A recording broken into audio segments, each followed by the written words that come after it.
Hello Masters, welcome back sa ating content. So, magbabasa tayo ganito sa Off My Chest PH. Sabi niya dito, kaya ayaw kong magpagalaw ng buhok sa salon eh. Okay, sabi niya, nanginginig ako sa sobrang irita ko, right?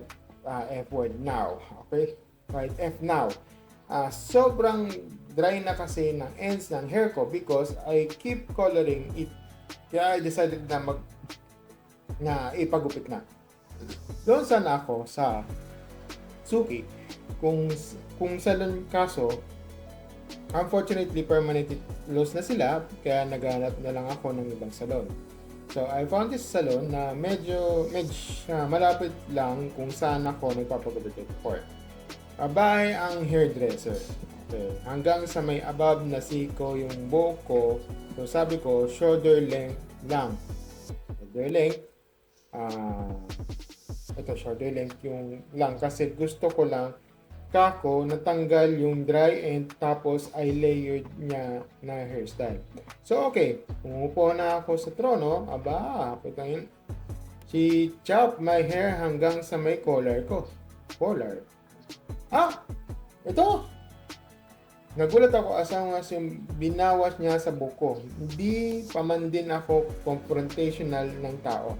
Wala akong magawa. Ang yabang pa ni ate sa mga ibang kasama niya na akala mo siya ang pinakamagaling sa kanila. So yun na nga, napaka-positive ako, baka ma-end up good naman yung gupit. Di nilayered niya na gusto ko material, gusto ko na literal umiyak. Paikli ang buko, nagsabi na ako na ate, sabi ko shoulder length, bakit parang masyado na pinakakirin, nagrasyan siya. Maikli lang talaga yan ang unahan kasi yan ang layered. Di sige, inahan ko na siya para sobrang nagmumura na ako sa isip ko. Natapos yung ating gupit at nagulat ang 150 na pala yung haircut, this kind of quality. Nagrat ako sa partner ko na how I haircut ended. Pagdating ko sa bahay, nung sinuplay ko na, hindi pantay sa front. Like, need ko i-tilt ulo ko para magpantay sila. Iyak nang talaga ako dahil pa pinaglaro ang buko with the P. Sa hindi masarap ulam mo mamaya ate. Paksit. Okay. Sana may mga ganun talaga na Well, ayaw ko sana gawin to na parang parang payain yung ganung establishment. Dapat kasi meron kasi tayong yung sa mga mostly sa mga Google Maps. Meron kasing ratings doon. Doon malalaman yung bakit ganito. Tapos pipicturean mo yung harangan mo yung mukha, ipipicturean mo yung yung experience doon. Meron kasi na meron 1 star, 2 star. Meron kasi nakalagay na worst worst salon ever sa mga YouTube channels doon.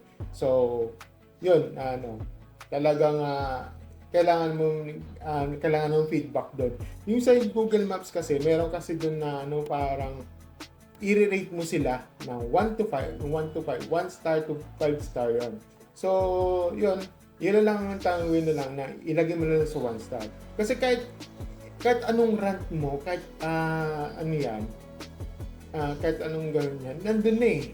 Wala na tayong magagawa. You have to lang. Or, ayoko kasing gawin to kasi pwedeng parang ikawawalan ng trabaho ng iba dito na dahil lang sa gupit. Okay, naiintindihan ko naman na na yung si Pachamo.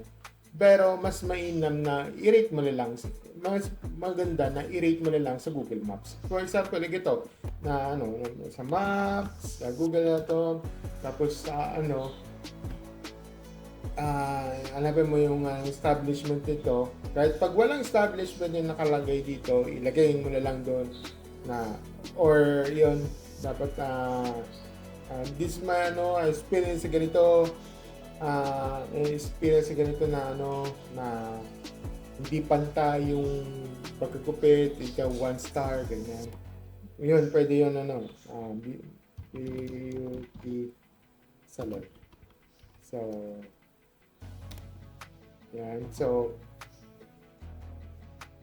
ito, for example, ito, di ko papakita to yung mga ganitong na any kind of brands dito bibigyan ko sa inyo ng ano dito. Bibigyan ko sa inyo ng example para dito. Kung makikita nyo dito, meron kasi ditong ayan, yung mga ganitong salon, for example, itong salon nito. Hanap mo yung review. Ito, right for in review. Tapos, ano ka lang sa mga rate nyo, 1 star, ganito, tapos share mo lang sa ganito, para malaman yung iba. Kasi para makita yung mga tao, hindi lang sa mga tao, yung nag-review, makikita nun, para maging aware naman sila sa ganito. Okay, so, bakit ka mag-Google Map? Bihira naman ng tao na naggaganyan. Oo, bihira lalagay ng ganyan. Kung hindi lang sa mga Google Maps yan, pwede naman sa Facebook, kung if ever meron silang Facebook page na ganitong salon, pwede yung mag-review doon. Pwede naman yun, not recommended, o ilalagay mo na lang na para ma-address nila. Or pwede naman approach yun na sa mismong salon na bakit di pantay ganito ganyan na hindi kasi pwede yung irarason na i-design yan hindi pwede yun na pag if ever na kumampi sa ganito yung mga may-ari na ganun sila, yun na lang gagawin mo dito is i-rate mo lang ito na not recommended. Okay, yun lang yung ko. Yun ang tanging way yung kasi kaysa na naman na pero wag ka magsasabi ng this don't go do this ganito. I-rate mo na lang experience mo. Yun lang ang masasabi ko. And yun ang masasabi ko, at saka discard the review. Okay. Yun. Sa salon nito. Basta ganito yung i-review mo na lang. If ever may Facebook page yan, i-review as not recommended. Yun lang masasabi ko. At ito, basahin natin sa mga sa mga comment section. Sabi nga, nagtutubid din ako that time sa Never Again. Nagpugad ako that time sa TNJ, Never Again. 500 pesos, tapos sobrang haba talaga ng binawas nila sa Boko. ATP, manood na lang ako ng tutorial sa YouTube. Ako na lang magpapugad ng Boko. Okay. So, let's go na salon. Kasi akong napunta ng premium salon naman. Pero hindi marunong magupit yung wavy curly hair. I think na senior hairdresser pa yung inassign akin. Okay, so same here, as in looking for permanent hair stylist. Yung ilang years kasi ni stylist ko nung nag-Canada na, since then, wala pa akong naghahanap na okay for my style. Isa lang pala pero napakalayo ng salon. I remember na I paid around 1K for it. Pero after 3 months, doon ako na-realize na maganda talaga ang gupit. Kasi ang ganda pa rin ng shape ng ayos ng kahit nung umaba na. Iba yung service talaga kapag premium salons. Yung last na na-try ko, grabe ang tagal ng pag-wash ng hair kasi may kasamang masahe. Di lang ulo, kasamang balikat at matagal. Isa pa, pansin ko hindi ganun kakaulit yung stylist sa kwentuhan. Like, saktong chat lang, di yung nambobola at ipe-pressure ka magpakulay or magpa-treatment. Okay. Yun na kasi yan standard sa kanila sa mga premium salon. Oo. Kasi may mga may mga guidelines sa kanila na bawal magkwento, ganito ganyan. Hindi kasi yung iba na yung sa ibang salon yung mga yung mga hindi kilala yung parang yung sa tabi lang.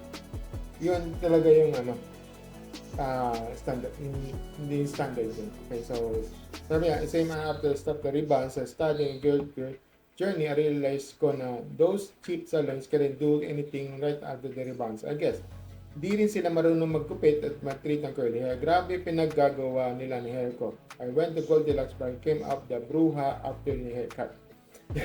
Also, then, ipipilit kung gusto nila over the client and not to mention the lack of empathy. Over the years, I developed the psoriasis, the scalp cold that comes and goes depending sa flare-ups, and they keep insisting na hindi lang ako nagbabanlaw na maayos.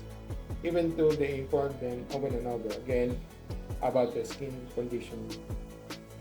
Yan. SMH. Yan. May mga talaga na yung mga version talaga yung mga hairstylist. So, hindi natin masisisi yung iba kasi nag-abroad, yung iba naman kasi yung mga salon nila, yung paborito nila salon na suki, no, na nagiging permanently closed. So, ganun talaga. Kailangan tayong mag-adjust yan. Yung nga lang, yung napunta mo, namalasang naging malas mo sa iyo. Kaya mas yun nga kailangan mo ng review for that. So maghanap ka lang ng yan talaga trial and error lang yan. At naintindihan ko naman, book mo naman yan. You have to trial that. Yun ang mga sa mga stories. Well, thank you and see you next video. Bye.